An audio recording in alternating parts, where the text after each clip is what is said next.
मेरे प्यारे बच्चों, नमस्कार। सेंट जेवियर की ऑनलाइन क्लासेस में कक्षा 11 के बच्चों का हिंदी की कक्षा में स्वागत है।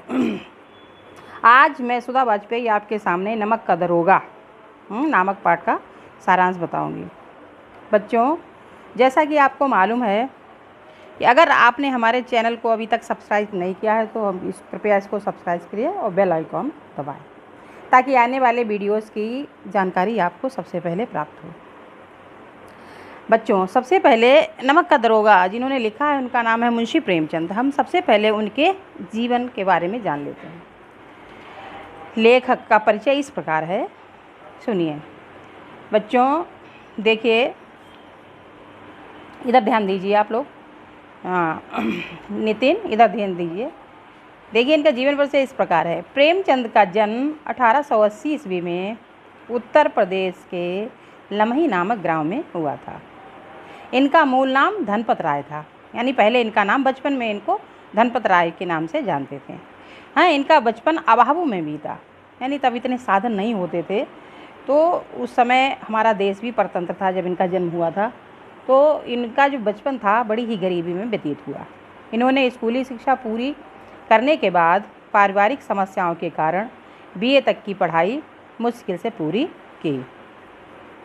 ये अंग्रेजी में एमए करना चाहते थे, लेकिन पारिवारिक जिम्मेदारियों को पूरा करने के लिए इन्हें नौकरी करनी पड़ी। ठीक है बच्चों। गांधी जी के असहयोग आंदोलन में सक्रिय होने के कारण क्या हुआ, उन्होंने सरकारी नौकरी से त्यागपत्र दे दिया। राष्ट्रीय आंदोलन में जुड़ने के बाद उनका लेखन कार्य सुचारू रूप से चलता रहा। ये अपनी पत्नी शिवरानी देवी के साथ अंग्रेज़ों के खिलाफ आंदोलनों में हिस्सा लेते रहे। इनका जीवन का राजनीतिक संघर्ष इनकी रचनाओं में सामाजिक संघर्ष बनकर सामने आया है, जिसमें जीवन का यथार्थ और आदर्श दोनों थे। इनका स्वर्गवास 1936 ईस्वी में हुआ। इनकी प्रमुख रचनाएं देखिए, इनकी प्रमुख रचनाओं में इनकी जो रचनाएं अगर हम पढ़ते हैं तो ऐसा मालूम पड़ता है कि आज भी वास्तविकता वही है जो उन्होंने लिखी है। इनका उपन्यास पढ़ते पढ़ते हमारे सामने वास्तविकता का चेहरा आने लगता है। प्रेमचंद का साहित्य संसार अत्यंत विस्तृत है। ये हिंदी कथा साहित्य के शिखर पुरुष माने जाते हैं। शिखर माने सर्वश्रेष्ठ, सबसे ऊंचे। इनकी रचनाएं निम्नलिखित हैं। इन्होंने उपन्यास लिखा है सेवा सदन, प्रेमाश्रम, रंगभूमि, निर्मला, कायाकल्प, गबन, कर्मभूमि और गोदान। ठीक है। कहानी इन्होंने लिखी है, कहानी संग्रह इनका है सोजे वतन, मानसरोवर, और ये 8 खंडों में है, और गुप्तधन। नाटक लिखा है करबला, संग्राम, प्रेम की देवी। एक संग्राम लिखा और प्रेम की देवी लिखा, अलग अलग लिखे। निबंध संग्रह है कुछ विचार, विविध प्रसंग। साहित्यिक विशेषताएं साहित्यिक विशेषताओं में हिंदी साहित्य के इतिहास में कहानी और उपन्यास की विधा के विकास का काल विभाजन प्रेमचंद के ही केंद्र में रखकर किया जाता है। यानी ये पहले रचनाकार हैं जिन्होंने अपनी कहानी और उपन्यास की विधा को कल्पना और रोमानियत के धुंधलके से निकालकर यथार्थ की ठोस जमीन पर प्रतिष्ठित। यानी इन्होंने जो अपने उपन्यास लिखे उस समय जो वास्तविकता थी, यानी जो जमींदार लोग थे, जो शोषक वर्ग था, जो शोषित वर्ग था, उनके बीच में कितना अंतर रहता था, कैसे किसान मजदूर को अपना जीवन यापन करना पड़ता था, उसका सबका इन्होंने बड़ा यथार्थपूर्वक वर्णन किया है। यथार्थ की ज़मीन से जुड़कर कहानी, किस्सा गोई तक सीमित न रहकर पढ़ने पढ़ाने की परंपरा से भी जुड़ी। इसमें उनकी हिंदुस्तानी भाषा अपने पूरे ठाट बाट और जाति स्रोत के साथ आई। और उन्होंने जो लिखी हैं, जैसे जो कहानियाँ लिखी, सबसे पहले इन्होंने पंच परमेश्वर कहानी लिखी है, सेवा सदन इन्होंने उपन्यास लिखा है। तो इन्होंने ये यथार्थवादी जो यथार्थवाद था, मैंने जो यथार्थ था उसी का वर्णन किया। यथार्थवाद के भीतर आदर्श उन्मुख यथार्थवाद, आलोचनात्मक यथार्थवाद तक की विकास यात्रा प्रेमचंद ने की। आदर्श मतलब जो अपने इनके आदर्श थे उनकी ओर उन्मुख होकर के यथार्थवाद स्वयं उन्होंने गढ़ी हुई संज्ञा है। यह कहानी और उपन्यास के क्षेत्र में उनके रचनात्मक प्रयासों पर लागू होती है। कटु यथार्थ यानी जो वास्तविकता का चित्रण, यानी जो उस समय समाज था उसका इन्होंने कटु यथार्थ माने सत्य बिल्कुल वर्णन किया है। समस्याओं और अंतर्विरोधों को अंततः एक आदर्शवादी और मनोवांछित समाधान तक पहुंचाया है। सेवा सदन, प्रेमाश्रम, उपन्यास और पंच परमेश्वर, बड़े घर की बेटी, नमक का दरोगा ऐसी कहानियां हैं जो वास्तव में कटु यथार्थ को प्रस्तुत करती हैं। उन्होंने किसी भी प्रकार का समझौता नहीं किया है। बताया है कि साहित्य वह जादू की लकड़ी है जो पशुओं में ईंट, पत्थरों में, पेड़ पौधों में और विश्व की आत्मा में दर्शन करा देती है। अब आइए हम लोग जानते हैं पाठ का सारांश। नमक का दरोगा। नमक का दरोगा भी यथार्थ पर आधारित है। उन्होंने उस समय की समाज की वास्तविकता का इसमें वर्णन किया। नमक का दरोगा प्रेमचंद की बहुचर्चित कहानी है जो आदर्श उन्मुख यथार्थवाद का एक मुकम्मल माने सटीक उदाहरण है। यह कहानी धन के ऊपर धर्म की जीत है। यानी जब मनुष्य के आगे लालच आ जाता है तो धन की विजय होती है, और जब वो अपने कर्तव्य का, धर्म का पालन करता है तो धर्म की विजय होती है। लेकिन अंततोगत्वा धर्म लोभ लालच में पड़कर, धन के लालच में पड़कर भले ही मनुष्य फंस जाए, लेकिन अंततोगत्वा विजय धर्म की ही होती है। तो धन और धर्म क्रमशः एक को सद्वृत्ति और एक को असद्वृत्ति, यानी सद्वृत्ति क्या है? धर्म। असद्वृत्ति क्या है? धन। बुराई और अच्छाई, असत्य और सत्य कहा जा सकता है। कहानी में इनका प्रतिनिधित्व क्रमशः पीड़ित आलोपीदीन और पंडित मुंशीधर नामक पात्रों ने किया है। मुंशी वंशीधर जो वास्तव में एक ईमानदार, धर्मनिष्ठ थे, अपने कर्तव्यों का पालन करने वाले थे, और पंडित आलोपीदीन उनको क्या करते थे? खरीदना चाहते थे। कैसे? अपने पैसे के दम पर।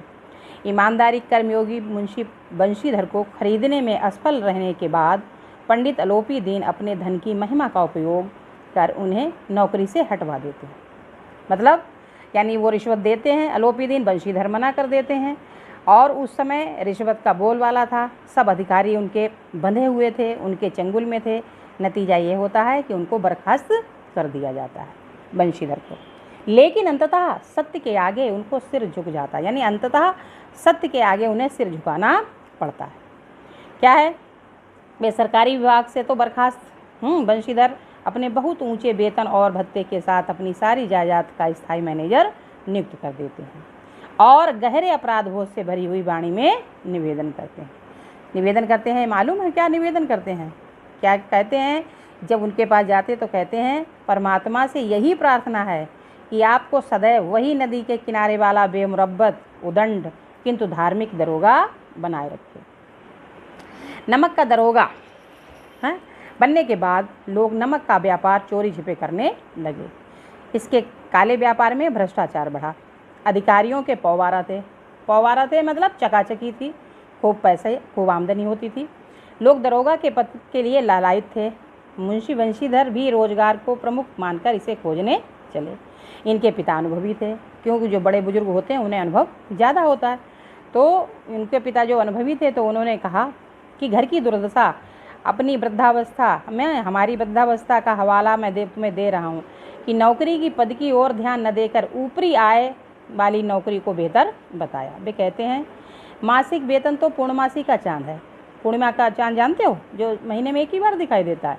हाँ, तो एक दिन दिखाई देता है और घटते घटते लुप्त हो जाता है। ठीक है? हाँ नितिन, ध्यान दे रहे हो? हाँ तनिष्क, इधर देखो। और ऊपरी आय बहता हुआ स्रोत है जिसमें प्यास सदैव बुझती है। आवश्यकता व अवसर देखकर विवेक से काम करो। है वंशीधर के पिता की बातें, वंशीधर ने अपने पिता की बातें ध्यान से सुनी और चल दिए। धैर्यपूर्वक आत्मालंबन और भाग्य के कारण नमक विभाग में दरोगा के पद पर प्रतिष्ठित हो गए। घर में खुशी छा गई। सर्दी की मौसम में रात में नमक के सिपाही नशे में मस्त थे। वंशीधर 6 महीने में ही अपनी कार्यकुशलता का उत्तम आचार से अफसरों के विश्वास को जीत लिया था। यमुना नदी पर बने नावों के पुल और गाड़ियों की आवाज़ सुनकर वे उठ गए। यानी रात में सो रहे थे, उन्हें अचानक गाड़ियों की आवाज़ सुनाई दी तो वे उठ बैठे। उन्हें कुछ आशंका हुई, ऐसा न हो कुछ गड़बड़ हो, गोलमाल की आशंका हुई। जाकर गाड़ियों की कतार दिखाई दी। उन्होंने तुरंत गए और गाड़ियों की जब उन्हें कतारें दिखाई दी तो पूछताछ पर पता चला ये गाड़ियाँ पंडित अलोपी दीन की हैं। वो इस इलाके के प्रसिद्ध जमींदार हैं जो ऋण देने का काम करते हैं। तलाशी ली तो पता चला कि उसमें नमक है। पंडित अलोपी दीन अपने सजीले रथ से ऊँघते हुए आ रहे थे। तभी गाड़ी वालों ने गाड़ियाँ रोकने की खबर दी। पंडित जी सारे संसार में लक्ष्मी जी को ही प्रमुख मानते थे। न्याय नीति सब लक्ष्मी के खिलौने हैं। मतलब न्याय नीति से लक्ष्मी, अगर न्याय कहीं पर है या नीति है तो लक्ष्मी के द्वारा उसे खरीदा जा सकता है। उसी घमंड में निश्चित होकर दरोगा के पास पहुँचे। उन्होंने कहा, मेरी सरकार तो आप ही हैं, आपने व्यर्थ कष्ट उठाया। अरे मैं सेवा के लिए स्वयं आ रहा था। बंशीधर पर ईमानदारी का नशा चढ़ा था। उन्होंने कहा, हम अपना ईमान नहीं बेचते, आपको गिरफ्तार किया जाता है। यह आदेश जब सुना तो पंडित अलोपी दीन हैरान रह गए। यह उनके जीवन की पहली घटना थी। बदुली सिंह उसका हाथ पकड़ने के लिए घबराया था। बदुली सिंह नाम का जो सिपाही था उससे कहा कि पकड़ो इनको, इनके हथकड़ी लगाओ अलोपी दीन को, तो उसके हाथ कांप रहे थे। अलोपी दीन ने सोचा कि नया लड़का है, दीन भाव से बोले, आप ऐसा ना करें, हमारी इज्जत मिट्टी में मिल जाएगी। बंशीधर ने साफ मना कर दिया। बोले, आप तो 10-20 हज़ार की बात आप 40,000 रुपये भी देंगे तो भी मैं आपको नहीं छोड़ूंगा।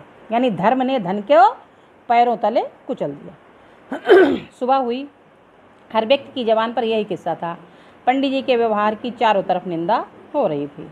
भ्रष्ट व्यक्ति भी उसकी निंदा कर रहे थे। अगले दिन अदालत में भीड़ थी। अदालत में सभी पंडित अलोपी दीन के माल के गुलाम थे। वे उनके पकड़े जाने पर हैरान थे।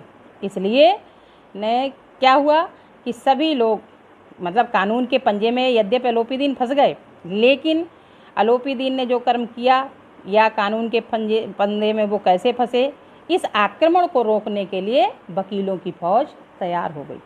न्याय के दरबार में धर्म और धन में युद्ध ठन गया। बंशीधर के पास सत्य था, गवाह लोभ के डामाडोल थे, यानी गवाह लोभ के कारण इधर उधर हो रहे थे। मुंशी जी को न्याय में पक्षपात होता दिख रहा था। यहाँ के कर्मचारी पक्षपात करने पर तुले हुए थे। मुकदमा शीघ्र समाप्त हो गया।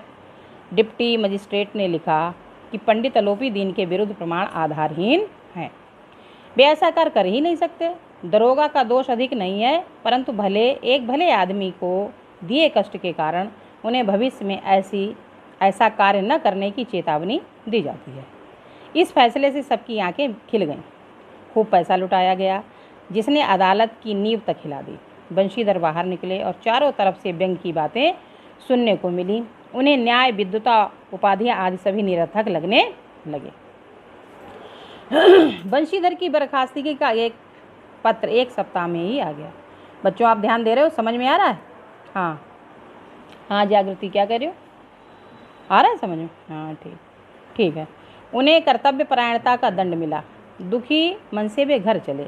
उनके पिता खूब बड़बड़ाए। वो अधिक ईमानदार बनता है, जी चाहता है कि तुम्हारा और अपना सिर फोड़ लूँ। मतलब खूब चिल्लाए और बोले। उन्हें अनेक कठोर बातें कहीं। माँ की तीर्थ यात्रा की आशा मिट्टी में मिल गई। पत्नी ने कई दिनों तक बात नहीं की, मुंह फुलाए रही। 1 सप्ताह के बाद अलोपी दीन सजे रथ में बैठकर मुंशी बंशीधर के घर पहुँचे। वृद्ध मुंशी उनकी चापलूसी करने लगे। जो वृद्ध लोग उनके पिता थे, वो बंशीधर उनको अलोपी दीन को देखकर उनकी चापलूसी करने लगे तथा अपने पुत्र को कोसने लगे। अलोपी दीन ने उन्हें ऐसा करने से रोका और कहा, कुल तिलक और पुरुषों की कीर्ति उज्जवल करने वाले संसार में ऐसे कितने धर्मप्राण लोग हैं जो धर्म पर अपना सब कुछ न्यौछावर कर देते हैं। उन्होंने बंशीधर से कहा, इसे खुशामद न समझिए, आपने मुझे क्या किया है, यानी पछाड़ दिया है। मेरे ऊपर आपके बेटे का ऐसा प्रभाव पड़ा है कि मैंने सोचा भी नहीं। बंशीधर ने सोचा कि शायद ये हमें अपमानित करने के लिए मेरे घर आए हैं, तो उन्होंने ठीक मुँह से बात भी नहीं की। परंतु पंडित जी की बातें सुनकर उनको संदेह उनका दूर हो गया। उन्होंने कहा, यह आपकी उदारता है, आज्ञा दीजिए। अलोपी दीन ने कहा, नदी तट पर आपने मेरी प्रार्थना नहीं सुनी, अब तो स्वीकार ही करनी पड़ेगी। उसने एक स्टाम्प पत्र निकाला और पद स्वीकारने के लिए प्रार्थना की। बंशीधर ने पढ़ा, पंडित जी की सारी जायदाद का स्थायी मैनेजर, 6,000 वार्षिक वेतन, रोजाना खर्च, सवारी, बंगले आदि के साथ नियत किया था। वंशीधर ने कांपते स्वर में कहा कि मैं इस उच्च पद के योग्य नहीं हूँ। ऐसे महान कार्य के लिए बड़े अनुभवी मनुष्य की जरूरत है। तब लोपीदीन ने कहा कि वंशीधर को कलम देते हुए कहा कि मुझे अनुभव, विद्वता, मर्मज्ञता, कार्यकुशलता की चाह नहीं। परमात्मा से यही प्रार्थना है कि वह आपको सदैव वह नदी के किनारे वाला बेमुरब्बत, उदंड, कठोर परंतु धर्मनिष्ठ दरोगा बनाए रखे। बंशीधर की आंखें डबडबा आईं। उन्होंने कांपते हुए हाथ से मैनेजरी के कागज़ पर हस्ताक्षर किए। लोपीदीन ने उन्हें गले लगा लिया। ठीक है बच्चों, इनके शब्दार्थ हैं कुछ, उनको आप देख लीजिए जो आपको कठिन लगे। दरोगा, थानेदार। प्रदत्त, दिया हुआ। निषेध, मनाही। छल प्रपंच, धोखाधड़ी। सूत्रपात, आरंभ। घूस, रिश्वत।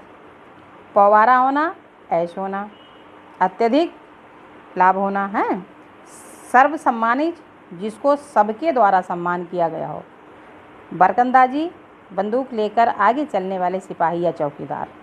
जी ललचाना, आकर्षित होना। प्राबल्य मीन्स जोर। श्रृंगार, प्रेम। फारसीदा, फारसी पढ़ने वाला। ठीक है बच्चों, अब आपको अभ्यास प्रश्न दिए जाते हैं। इस अभ्यास प्रश्न को आप लिख लीजिए और इसके उत्तर आपको कमेंट्स बॉक्स में मिल जाएंगे। ठीक है, तो लिखिए प्रश्न। कहानी का कौन सा पात्र आपको सर्वाधिक प्रभावित करता है और क्यों? दूसरा है, नमक का दरोगा कहानी में पंडित लोपीदीन के व्यक्तित्व में कौन से दो पहलू यानी उभर कर आते हैं? एक तो पहले तो उन्होंने उन पर रोआब दिखाया, उनकी नौकरी ले ली और बाद में क्या किया, उनको प्रार्थना करने के लिए आप मेरे पद को स्वीकार कीजिए। तीसरा प्रश्न, कहानी के लगभग पात्र समाज में किसी न किसी सच्चाई से क्या हुए, उजागर क्या करते रहे, यानी किसी न किसी कार्य को उजागर करते रहे हैं। निम्नलिखित पात्रों के संदर्भ में पाठ में इस अंश में अद्भुत कार्य करते हुए बताइए कि सम्मान को किस सच्चाई का उजागर करते हैं। कौन कौन करता है? एक तो वृद्ध मुंशी, दूसरे वकील, तीसरे शहर की भीड़। ठीक है, अच्छा बच्चों, इस कहानी से आपको क्या मिला, यानी ये उद्देश्य मिला कि हमेशा सत्य पर ही चलना चाहिए। सत्य पर चलने से क्या होता है, हमारी विजय होती है। धन्यवाद।